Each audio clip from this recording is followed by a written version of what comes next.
Okay. आज हमारी प्राचीन भारत का इतिहास का दूसरी क्लास है जिसमें हम वैदिक सभ्यता, बौद्ध एवं जैन धर्म से संबंधित मोस्ट इंपॉर्टेंट 50 एमसीक्यू महत्वपूर्ण फैक्ट के साथ लेकर आए हैं। ठीक है, चलिए शुरू करते हैं। पहला क्वेश्चन है, वेदांगों के संदर्भ में निम्नलिखित शब्दों में से कौन सा शब्द अनुष्ठान को दर्शाता है? तो कौन सा शब्द अनुष्ठान को दर्शाता है? कल्प। जो कल्प है वेद के 6 वेदांगों में से एक है। अगला क्वेश्चन कह रहा है, निम्नलिखित विद्वानों में से कौन से आर्यों के तिब्बत ग्रह सिद्धांत से जुड़े हैं? ठीक है, तो दयानंद सरस्वती, स्वामी दयानंद सरस्वती आर्यों के तिब्बत ग्रह सिद्धांत से जुड़े हुए हैं। उनके अनुसार आर्यों का मूल निवास स्थान तिब्बत था। अगला प्रश्न है, निम्नलिखित में से किस नदी को वैदिक काल में पर्शुनी नदी के नाम से जाना जाता था? तो सही ऑप्शन है आपका रावी नदी। देखिए, रावी की नदी के तट पर ही दशराज युद्ध लड़ा गया था, 10 राजाओं का युद्ध जिसे कहा जाता है। इसमें राजा सुदास की विजय हुए थे। ठीक है,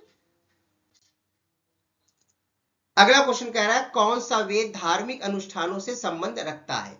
तो धार्मिक अनुष्ठानों से संबंध रखता है यजुर्वेद। देखिए, धार्मिक अनुष्ठानों के यानी यज्ञ में संबंधित जो विधि विधानों का पता यजुर्वेद से ही पता चलता है। और यजुर्वेद के 2 भाग हैं, शुक्ल यजुर्वेद जो केवल पद में है, और कृष्ण यजुर्वेद जो पद और गद्य दोनों में है। ठीक है, तो शुक्ल और कृष्ण 2 यजुर्वेद के भाग हैं। इसमें जो शुक्ल वाला है वो केवल पद में है, और जो कृष्ण वाला है वो पद और गद्य दोनों में है। ठीक, अगला क्वेश्चन है, ऋग्वेद में 1000 से अधिक स्तुतियां शामिल की गई हैं। उन्हें क्या कहा जाता है? देखिए, उन्हें सूक्त कहा जाता है। ठीक है, यानी कि ऋग्वेद में 1000 से अधिक यानी कितनी? 1028, ठीक है, स्तुतियां शामिल की गई हैं जिन्हें सूक्त कहा जाता है। तो 1028 है। ठीक है, अगला प्रश्न है, किन 3 वेदों को संयुक्त रूप से वेद त्रयी कहा गया है? किन 3 वेदों को संयुक्त रूप से वेद त्रयी कहा गया है? तो सही ऑप्शन है ऋग्वेद, सामवेद और यजुर्वेद। ठीक है, देखिए, ऋग्वेद को 10 मंडलों या पुस्तकों तथा 1028 सूत्रों में विभाजित किया गया है। ऋग्वेद का 9वां मंडल सोम देवता को समर्पित है।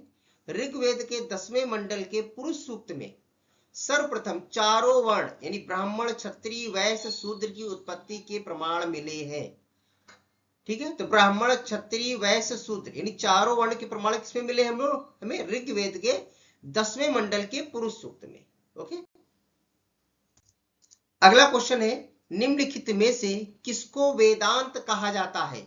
देखिए, वेदांत उपनिषद को कहा जाता है। उपनिषद प्राचीन संस्कृत ग्रंथ है। यह वेदों से संबंधित माने जाते हैं। इन्हें वेदांत भी कहते हैं। अगला प्रश्न है, वेद, उपनिषद, पुराण और धर्मसूत्र किस भाषा में लिखे गए हैं?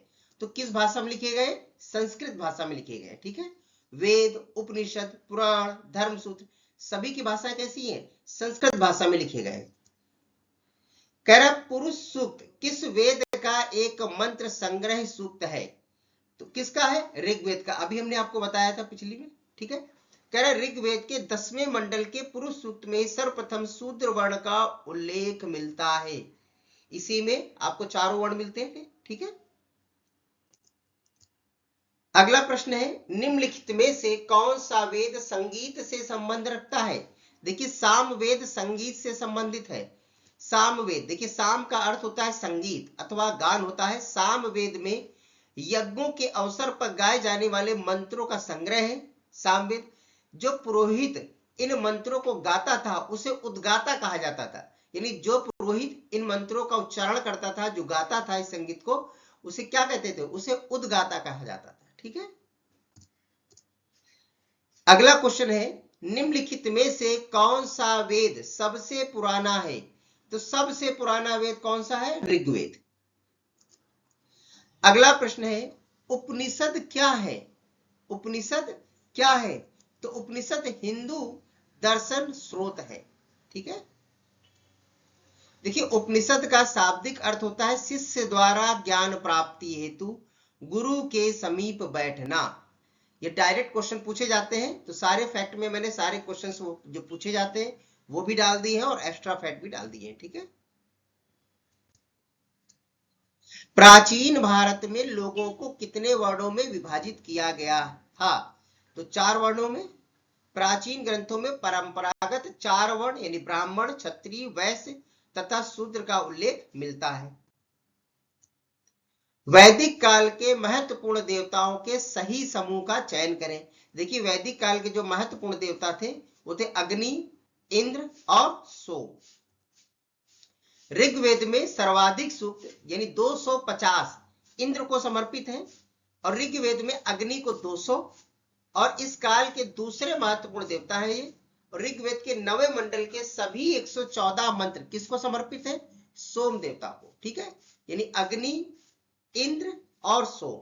250 हो गए इंद्र के, 200 हो गए आपके अग्नि के और 114 हो गए सोम के। ठीक है, अगला क्वेश्चन कह रहा है पांडवों द्वारा गुरु द्रोणाचार्य को गुरु दक्षिणा के रूप में निम्नलिखित में से कौन सा शहर दिया गया था? तो शहर का नाम था आपका गुड़गांव। ठीक है, पांडवों ने गुरु द्रोणाचार्य को गुड़गांव दिया था गुरु दक्षिणा में। देखिए, सितंबर 2016 से इसका आधिकारिक नाम बदलकर गुरुग्राम कर दिया गया है। गुरु द्रोणाचार्य महर्षि भारद्वाज के पुत्र थे।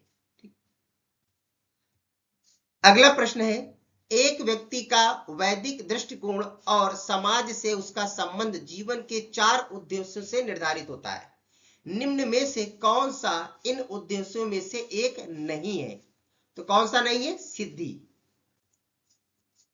अगला प्रश्न है पुराणों के अनुसार भगवान विष्णु ने पानी में डूबी हुई पृथ्वी को बचाने के लिए किसका रूप धारण किया था? वो था वराह अवतार। ठीक है, अगला प्रश्न है कैवल्य कौन से धर्म से संबंधित है? तो कैवल्य जैन धर्म से संबंधित है। देखिए, जैन धर्म में पूर्ण ज्ञान के लिए कैवल्य शब्द का प्रयोग किया जाता था, यानी जब पूर्ण ज्ञान की प्राप्ति हो जाती थी तब उसे क्या कहा जाता था? कैवल्य। और महावीर स्वामी को 12 वर्षों की कठोर तपस्या तथा साधना के पश्चात जृंभिक ग्राम के समीप ऋजुपालिका नदी के तट पर, कौन सी नदी? ऋजुपालिका। ठीक है, ऋजुपालिका नदी के तट पर एक साल वृक्ष के नीचे कैवल्य यानी पूर्ण ज्ञान प्राप्त हुआ था।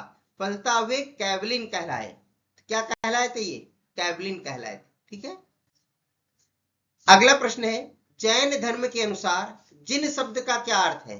तो जिन का मतलब होता है विजेता। जिन का मतलब होता था विजेता। देखिए, जैन संस्थापकों को तीर्थंकर, जबकि जैन जो महात्मा थे उनको निर्गंथ कहा जाता था।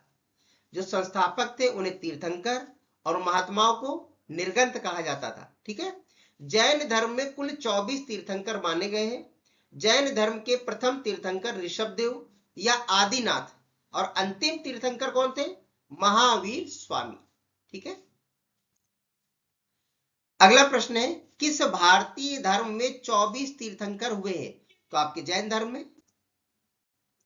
अगला प्रश्न है जैन धर्म का पहला तीर्थंकर किसे माना जाता है? तो अभी हमने आपको बताया था ऋषभदेव को। भगवान महावीर का जन्म वर्तमान समय के किस राज्य में हुआ था? बताइए, किस राज्य में हुआ था? बिहार राज्य में हुआ था। देखिए, जैन धर्म ग्रंथ के आधार पर भगवान महावीर का जन्म वर्तमान समय के बिहार राज्य के कुंड ग्राम में हुआ था।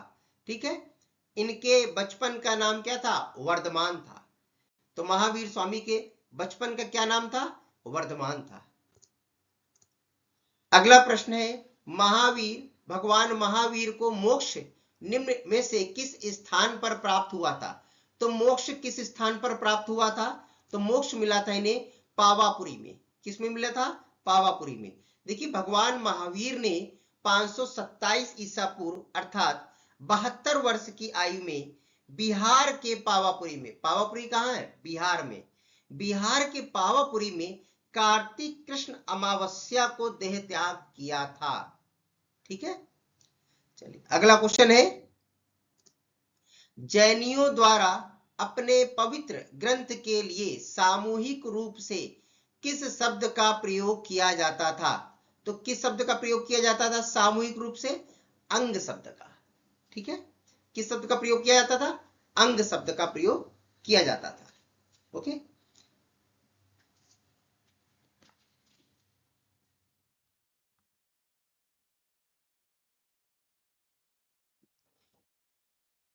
चलिए इसके आगे हम लोग सेकंड क्लास बना देंगे इसी का पार्ट का, ठीक है, सेकंड पार्ट बनाएंगे। इसके बाकी के जितने एमसीक्यू होंगे 25 वो अगले पार्ट में रहेंगे। ओके, तो जिन्होंने अभी तक पहली क्लास नहीं देखी वो लोग देख लें और इसे देख लें। देखो जिनको बिल्कुल नहीं आता है वो इसे 2-3 बार इसको रिवाइज करेंगे, उन्हें भी याद हो जाएगा। और अभी बेसिक एकदम डिस्क्रिप्टिव लेकर आएंगे क्लास, जिसमें लाइन टू लाइन आपको समझाया जाएगा। अभी ये केवल एमसीक्यू है, मोस्ट इंपॉर्टेंट एमसीक्यू जो बहुत ज्यादा रिपीटेड होते हैं एग्जाम में। ओके, चलिए मिलते हैं हम लोग अगली क्लास में।